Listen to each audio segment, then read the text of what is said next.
नए army chief की तैनाती के ऊपर अभी तक कोई क्लैरिटी हमारे पास मौजूद नहीं है और एक तासुर ये मौजूद है कि पिंडी और इस्लामाबाद के दरमियान सब अच्छा भी नहीं है। वज़ीर आज़म ने एक काबीना का इजलास अभी तलब किया है 24 को, और काबीना के इजलास के ऊपर समरी नहीं है, लेकिन ज़राए से जो खबर रिपोर्ट की जा रही है वो कहा जा रहा है कि 1 पॉइंट एजेंडा होगा और वो नए आर्मी चीफ की तैनाती होगा। हालांकि इस काम के लिए कैबिनेट अप्रूवल दरकार नहीं होती, लेकिन बहुत सारी बातें चल रही हैं कि मामला सुप्रीम कोर्ट तक जा सकता है, लीगल इश्यूज अराइज हो सकते हैं। समरी अभी तक आई नहीं है। समरी को कहा जाता है कि जनरल महमूद जो सेक्रेटरी डिफेंस है वो हो सकता है रोक दें। ख्वाजा आसिफ कहता है कि हो सकता है कल समरी आ जाए। तो ये वो सवालात हैं जो हो सकता है कि ऊपर अभी ज़्यादा चल रहे हैं और बहुत सेंसिटिव मैटर है जिसके ऊपर यकीनन इस मौके के ऊपर पाकिस्तान को सूट नहीं करती है। बड़ी डिफ़िकल्ट इकनॉमिक सिचुएशन है, वल्नरेबिलिटीज़ बहुत ज़्यादा है और क्लैरिटी के साथ पाकिस्तान को आगे बढ़ जाना चाहिए। 4-5 दिन की दूरी के ऊपर आर्मी चीफ ने रिटायर होना है, लेकिन अभी तक वो मिसट्रस्ट का एलिमेंट जो है वो पूरे ज़ोरों के ऊपर है। मिसट्रस्ट होना नहीं चाहिए। जो 5 सीनियर मोस्ट हैं उसमें से किसी एक के ऊपर वज़ीर आज़म का आइनी इख्तियार है। वज़ीर आज़म किसी से मुशावरत के पाबंद नहीं है। जो आर्मी चीफ़ की एडवाइस है वो भी इनफॉर्मल होती है। वहाँ से डोजियर आता है GHQ से, वज़ारत दिफा जो है वो समरी मूव करती है और फिर वज़ीर आज़म अपना इख्तियार इस्तेमाल करते हैं। समरी प्राइम मिनिस्टर के दस्तखत के साथ मंजूर की जाती है और प्रेसिडेंट का सिग्नेचर जो है वो भी एक अभी हर्डल के तौर पर ही बताया जाता है कि प्रेसिडेंट उस समरी को होल्ड भी कर सकते हैं और हुकूमत को कह सकते हैं कि इसको रिकन्सिडर करें, जिसमें दिन 29 से ऊपर भी हो सकते हैं। जो 5 नाम सामने आ रहे हैं उसमें से एक जो सर फहरिस्त हैं, जो सीनियर मोस्ट हैं, जनरल आसिम मुनीर उनका नाम है। मैं ये नहीं कहूँगा कि कौन अच्छा है कौन बुरा है, मेरे ख्याल में ये पाँचों ही अच्छे हैं और पाँचों क्वालिफाई करते हैं। इस वक्त वज़ीर आज़म को अपनी विज़डम इस्तेमाल करनी है कि उनके मुताबिक सबसे ज़्यादा कमांड के लिए फ़िट कैंडिडेट कौन से हैं, उसको इस्तेमाल करें और आगे बढ़ जाएँ। उनको माजी वाले तजर्बात अगर नवाज़ शरीफ ने जितने आर्मी चीफ़ की तैनाती की हैं उनके सामने हों तो मेरे ख्याल में उन्हें कोई तजर्बा नहीं करना चाहिए। बड़ी क्लैरिटी के साथ फ़ैसला करना चाहिए कि ये सबसे फिट हैं कमांड के लिए, हम इसके ऊपर समरी मूव कर रहे हैं और अप्रूव करें। 2 अपॉइंटमेंट्स होनी है, एक बनेंगे chairman joint chiefs of staff committee और एक बनेंगे आर्मी चीफ। दोनों पोजीशंस खाली होनी है, जनरल नदीम रज़ा की भी और जनरल कमर जावेद बाजवा की भी।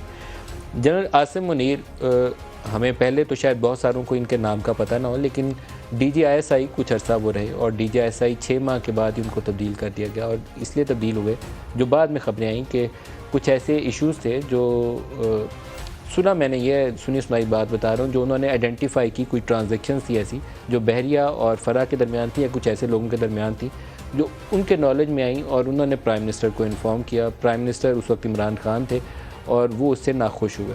ये अब सब कुछ क्योंकि मीडिया के ऊपर चल चुका है तो इसलिए उसको बता रहा हूँ। तो उस वक्त के वज़ीर आज़म की दरख्वास्त के ऊपर ही शायद फिर इनको वहाँ से पोस्ट आउट किया गया और ये फिर कोर कमांडर बन गए।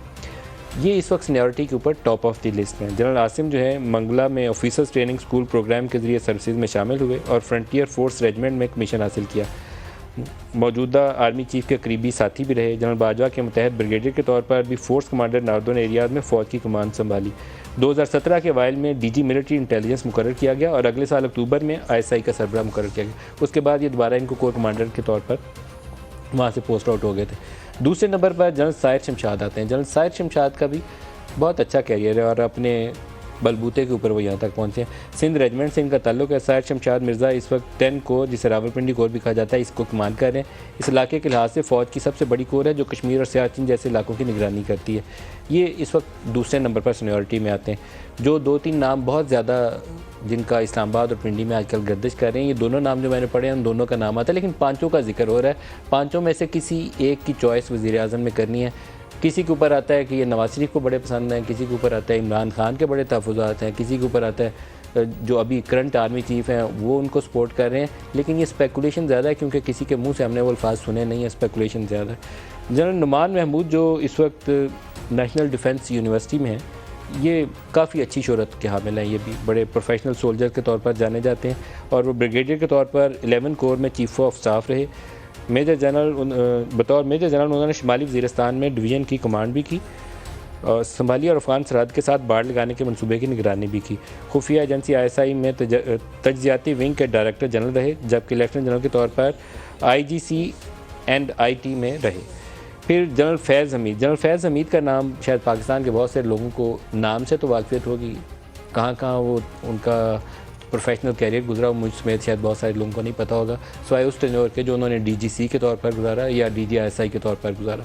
और फिर एंड के दिनों में जब वो जो सेम पेज था इमरान खान की 3.5 साल की हुकूमत का, उसका अख्ताम भी उस नुक्ते के ऊपर हुआ जब इनका बड़ा स्ट्रॉन्ग डिसएग्रीमेंट इमरान का और जनरल कमर जावेद बाजवा का पैदा हुआ, जब इनकी यहाँ से पोस्ट आउट होने की बारी आई और इनको कमान में भेजना था, किसी एक जगह पे कोर में भेजना था ताकि बतौर आर्मी चीफ़ इनकी कंसिडरेशन की जा सके।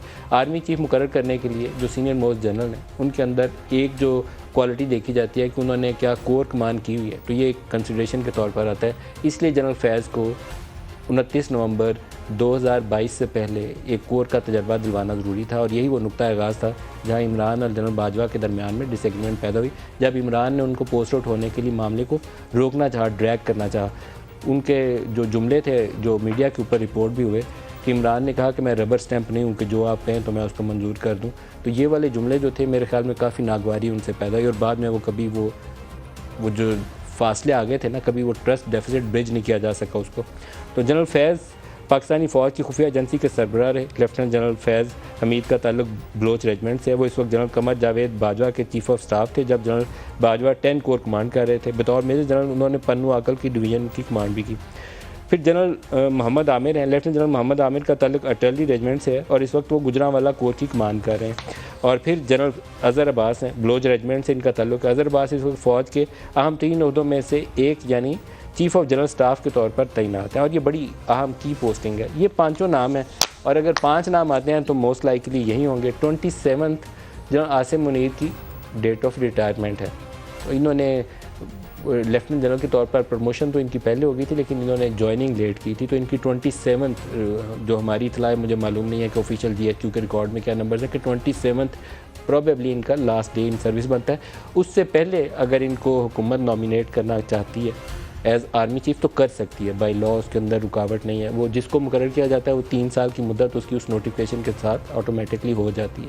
तो ये एक इशू है जिसके ऊपर आइंदा आने वाले दिनों में शहबाज शरीफ साहब को फैसला करना है। लेकिन अब ताज़ा तरीन इतलात ये हैं कि 24 को ही कैबिनेट इजलास के बाद किसी वक्त शाम में या रात में वो तुर्की चले जाएंगे और उनका तुर्की के दौरे के ऊपर अगर आप PTI की क्या सराहियाँ सुने तो कहा जाता है कि वो डर के मारे जा रहे हैं शहबाज शरीफ, क्योंकि उस समरी को दस्तखत करने के बाद वो इसका बोझ उठाने से घबराते हैं।